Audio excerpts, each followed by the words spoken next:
In the name of the Father, and the Son, and the Holy Spirit. Amen. Sometimes it seems that Jesus saves his sharpest words, his most pointed criticism for the most religious people in his society. It isn't the tax collectors or the other obvious, notorious sinners who are challenged and condemned by Jesus. It's the Pharisees and the scribes, the experts in God's law, the Levites, the priesthood, the high achievers in religious society. In our reading today, Jesus calls them hypocrites and says that they abandon the commandment of God for the sake of human tradition. This morning I want to agree with Jesus, obviously, but I also want to take a look at how his words have been interpreted over the years to make another point. We have been taught to view the Pharisees and the scribes as self-righteous hypocrites. We've been taught to distance ourselves from them and their ways. Passages like the one we heard read today tend to reinforce that perception. One of the reasons we have been given for shunning their way of doing things is a very Reformation concept. It is to do with whether or not we find favour with God, justification, through faith or works. There's a popular misconception that the Pharisees and scribes did what they did because they thought they were earning their salvation by their obedience and adherence to the law, i.e., justification by works. The truth is that they understood that God's choosing and calling of Israel was a gift.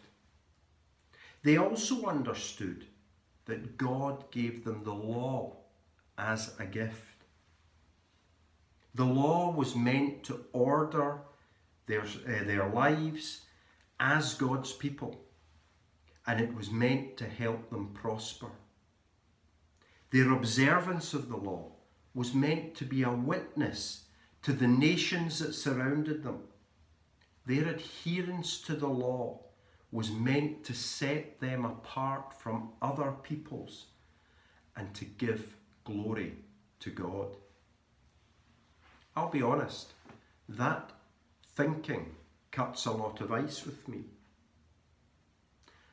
My favourite psalm is Psalm 19, and my favourite verse from it is verse 14. It's a verse that many preachers use in place of what I say in the beginning of a sermon. They say, "Let the words of my mouth and the meditation of my heart be acceptable to you, O Lord, my rock and my redeemer." What I particularly like about the words of the psalm is that it recognises that it is important what is in a person's heart.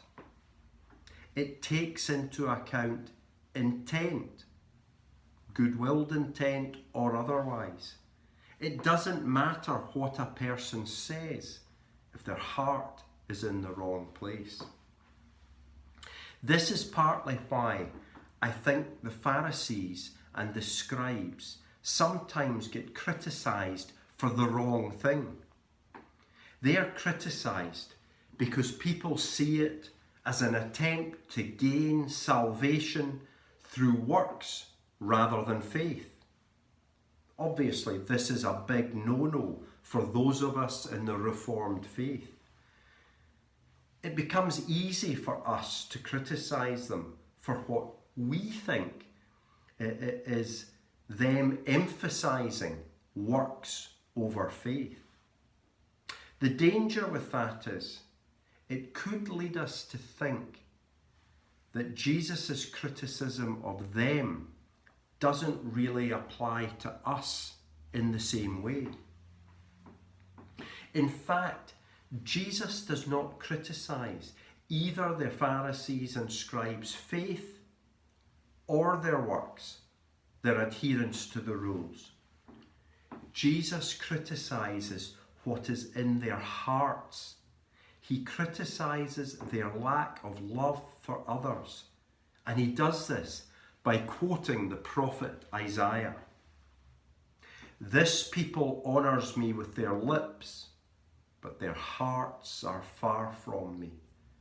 In vain do they worship me, teaching human precepts as doctrines. You abandon the commandment of God and hold to human tradition."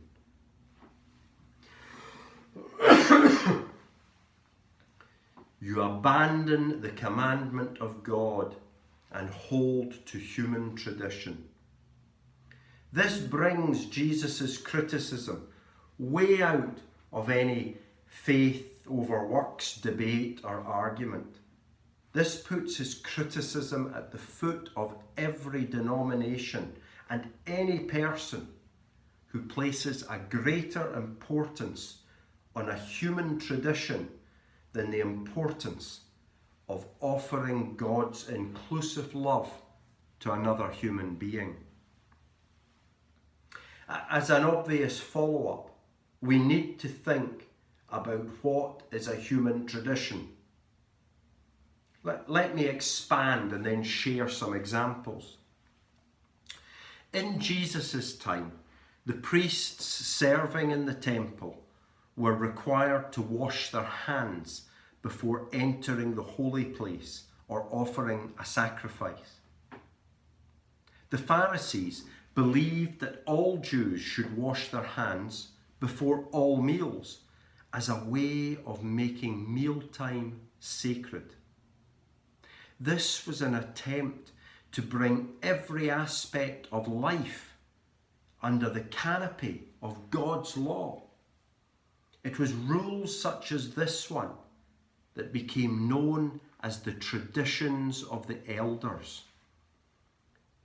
These traditions of the elders were seen as a way of building a fence around the law in order to preserve the Jewish faith and a way of life, especially in the midst of Roman occupation.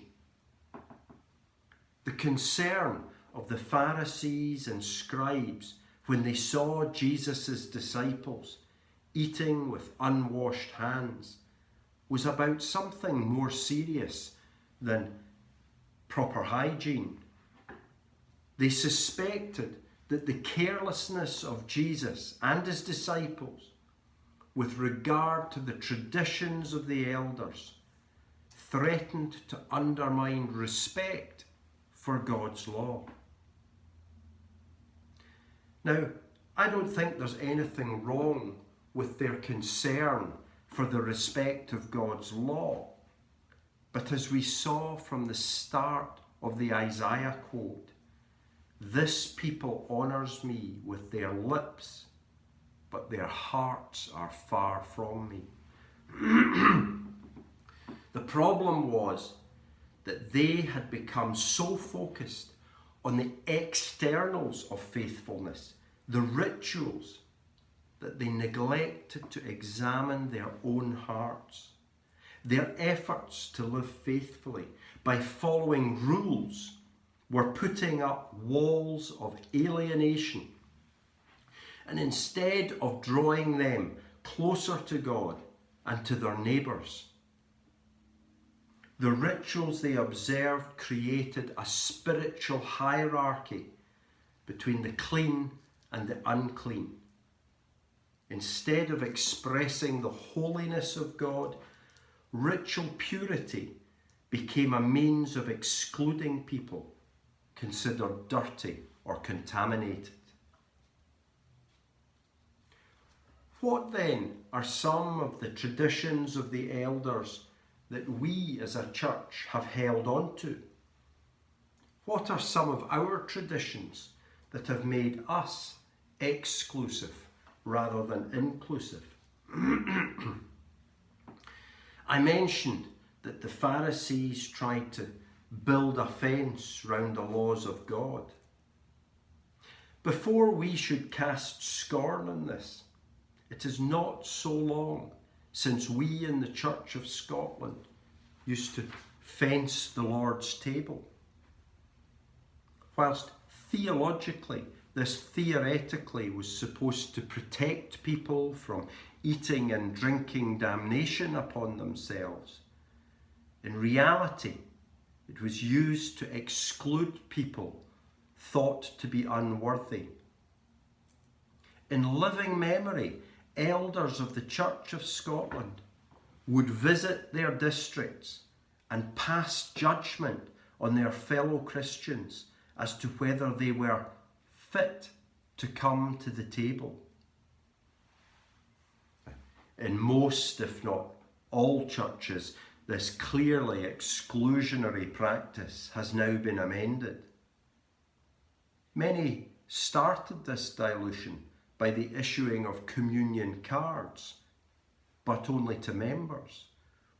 These cards later became communion invitations, and in many places there is now merely an intimation of the sacrament together with an open and welcoming invitation to all. In another exclusionary practice, it is only within my lifetime that certain roles for women were allowed in the Church of Scotland. The General Assembly of the Church of Scotland only changed its legislation to allow the ordination of women as elders in 1966 and as ministers in 1968.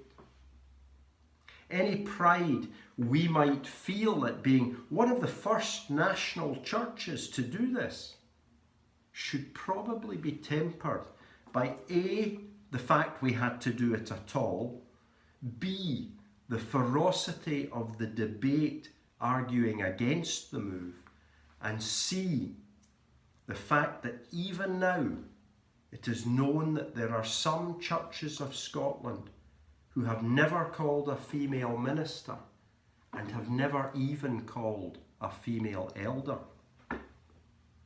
I wonder if Jesus would say to them, "This people honours me with their lips, but their hearts are far from me."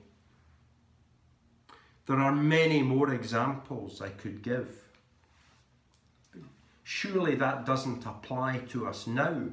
Surely we are so used to change that we don't have any real traditions like that anymore. I guess it depends on what you think of as a tradition. I learnt a useful lesson about church tradition from my youngest daughter. When I was at Orchard Hill Parish Church, she was about 5 years old at the time, I became involved with the Christmas Eve Christingle service. This was a new service for us, and few at Orchard Hill had ever even heard of it before. To shorten a long story, I became very involved and ended up taking the service, including the whole service, for many years. We fast forward 9 years to the year 2016. Orchard Hill got its new minister, Grant Barclay, in August. And later on that year, when we as a family were discussing our Christmas plans at home, I said, "Of course, there may not be a Christingle service this year." Immediately, and rather aggressively, my youngest daughter demanded, "Why not?" I explained, "Well, we have a new minister. It's up to him what services he conducts." After a second, I was told, "Well, that's not right. It's a tradition." For those who are concerned, Orchard Hill did have a Christingle service that year, but it's evolved since then. We might think of traditions in terms of centuries. However, it can take a remarkably short time for something to become a tradition. In my daughter's case, it was a tradition she had known almost all of her life. It was all she remembered, and it was something she cherished. But for the rest of us, it was only 9 years.